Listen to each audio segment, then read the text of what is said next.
நடைமுறை தொழில்நுட்ப இயந்திரவியல். இதான் தமிழிலே இதன் தலைப்பு. இந்த ஒரு புத்தகத்தினுடைய ஆசிரியர்கள் கிரீசின் என்கிற ஒரு இயந்திரவியல் பொறியியலாளர் மற்றும் நமு மாவ் என்கின்ற ஒரு அற்புத அறிஞர். இந்த புத்தகத்தில் மொத்தம் 517 பக்கங்கள். இதில் நான் ரொம்பவும் ரசித்த ஒரு விஷயம், அந்த காலகட்டத்திலேயே என்னை பாதித்த ஒரு விஷயம், 2 விஷயங்களை பற்றி இந்த நூல் பேசுகிறது. இது வெளிவந்த ஆண்டு 69 அப்படின்னு வச்சுக்கிட்டா அந்த 2 விஷயமுமே ஆச்சரியம்.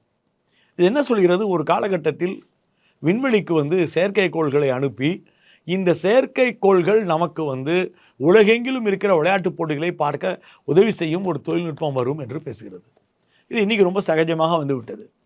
இரண்டாவது, இந்த புத்தகம் முன்வைக்கின்ற ஒரு விஷயம் பிறழ்வு பொறியமைப்பு, க்ளூஸ் பொறியமைப்பு போன்றவற்றினுடைய மின்காந்த அமைப்பில் வரப்போகின்ற பறக்கும் ரயில்கள் என்கின்ற ஒரு அத்தியாயம். இந்த அத்தியாயம் இந்த புத்தகத்தில் 349வது பக்கத்தில் இருக்கிறது. இந்த அத்தியாயம் இன்றைக்கு நாம் பேசிக்கொண்டிருக்கும் புல்லட் ட்ரெயின் என்கின்ற ஒரு விஷயத்தை பற்றி அன்றே பேசியிருக்கிறது. புல்லட் ட்ரெயின் இன்றைக்கு வர வேண்டும், நம் நாட்டில் இந்த இடத்திலெல்லாம் நாங்கள் விடப்போகிறோம் என்று அறிவித்து கொண்டிருக்கிறார்களே, அது பற்றி சோவியத்துகள் 69லேயே அறிவித்திருக்கிறார்களே, இது நமக்கு பெரிய ஆச்சரியமாக இருக்கிறதா இல்லையா? இப்படிப்பட்ட சிறந்த புத்தகங்களினுடைய அடிப்படை மீர் பதிப்பகம், மீர் பதிப்பகத்தின் அடிப்படை சோவியத்துகள், சோவியத்தின் அடிப்படை அறிவியல், அறிவியலின் நிறம் சிவப்பு.